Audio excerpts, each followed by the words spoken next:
ভাইয়া, ভাইয়া, ভাবি, কই তোমরা? আরে তুই হঠাৎ করে জামাই কই? এই তো ভাইয়া আসলাম। তোমাদের জামাই 1 মাসের জন্য বাইরে গেছে অফিসের কাজে। তো আমি ভাবলাম যে এই 1 মাস আমি তোমাদের সাথে এখানেই থাকবো, এই জন্যই চলে আসলাম। আচ্ছা ঠিক আছে, তুই ফ্রেশ হ, আমি তোর ভাবিকে ডাকতেছি। আচ্ছা ঠিক আছে ভাইয়া। আরে শুনছো, আমার বোন আসছে। ও তাই, এই জন্য তুমি এত খুশি হয়েছো? আচ্ছা আমি যাচ্ছি। ও শুনো, বাসায় কিন্তু মাছ গোস্ত নাই, সব শেষ হয়ে গেছে। তুমি এক কাজ করো, বাজারে গিয়ে মাছ গোস্ত সব নিয়ে আসো। আর আসার সময় অবশ্যই কিন্তু আইসক্রিম নিয়ে আসবা। আমার ননদ আবার আইসক্রিম খুব ভালোবাসে।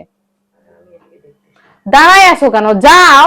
আচ্ছা শোনো না, ও বলল যে ও নাকি এই মাসটা থাকবে, বুঝছো? তোমাকে কিছু বলার আছে? এখানে আমার বলার কি থাকবে বলো? ওর বাড়ি, ও যখন ইচ্ছা এখানে আসতে পারে, যতদিন ইচ্ছা এখানে থাকতে পারে। আর তাছাড়া বাড়ির মেয়েরা যদি বাড়িতে আসে তাহলে বাড়িতে বরকত আসে, এটা আমি খুব ভালো করেই বুঝি। আর আমি যদি ওর সাথে এখন খারাপ ব্যবহার করি, আমারও তো ভাবি আছে। আমার ভাবি যে কালকে আমার সাথে খারাপ ব্যবহার করবে না, তার কি গ্যারান্টি আছে বলো? আমি মেয়ে হয়ে যদি মেয়ের কষ্টটা না বুঝি, তাহলে কে বুঝবে? ওর বাবা মা নাই, এখন তো ও আমাদের কাছেই আসবে। ওর কষ্ট দুঃখ সবকিছু তো আমাদের সাথেই শেয়ার করবে। সেটা কি আমি বুঝি না? তুমি এগুলো কি বলতেছো? তোমার মতো করে যদি সব ভাবিরা বুঝতো, তাহলে কোনো মেয়ে বাবা মার অবর্তমানে ভাইয়ের বাসায় আসতে কোনো ধরনের দ্বিধাবোধ করতো না। আর কোনো ভাই বোনের সম্পর্ক কোনো সময় নষ্ট হইতো না, বুঝছো?